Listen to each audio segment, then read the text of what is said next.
10 अप्रैल 1912 RMS Titanic उस वक्त दुनिया का सबसे बड़ा जहाज था। ये अपने पहले सफर इंग्लिस्तान से न्यूयॉर्क जा रहा था। तमाम किस्म के लोग सवार थे, सनतकार और अदाकार, हत्ता के तारकीने वतन जो बेहतर जिंदगी की तलाश में अमेरिका जा रहे थे। उसकी कमान senior captain Edward John Smith कर रहे थे। उस वक्त इस जहाज को बनाने में 5 से 7 मिलियन डॉलर की लागत आई थी। अगर आप अफरात-ए-ज़र को मद्देनजर रखें तो ये आज के 200 मिलियन डॉलर के बराबर है। उसे ना डूबने वाला जहाज कहा जाता था।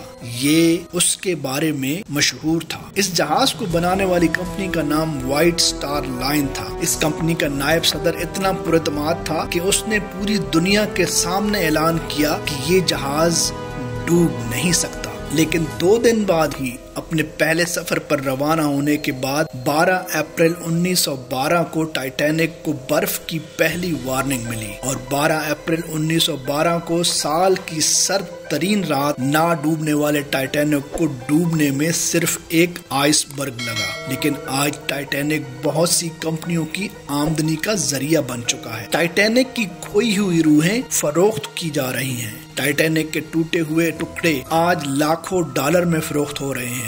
कैवियर नामी अमेरिकी कंपनी अपनी मर्जी के मुताबिक आईफोन बनाती है जिस पर टाइटैनिक का टुकड़ा होता है और ये फोन्स असली फोन की कीमत से 3 गुना से भी ज्यादा कीमत पर फरोख्त किया जाता है। आज हम उन लोगों की कुर्बानी भूल चुके हैं जिन्होंने टाइटैनिक पर जानें दी। उन अमीरों ने, उन गरीबों ने और नादार बच्चों और खवातीन के लिए अपनी जानें दी क्योंकि जहाज में लाइफ बोट्स कम थी। अब टाइटैनिक बहरे ओकेयानूस से बुखारात बनकर खत्म हो रहा है और एक अंदाजे के मुताबिक 2035 तक ये मुकम्मल तौर पर खत्म हो जाएगा। ये थी टाइटैनिक की कहानी।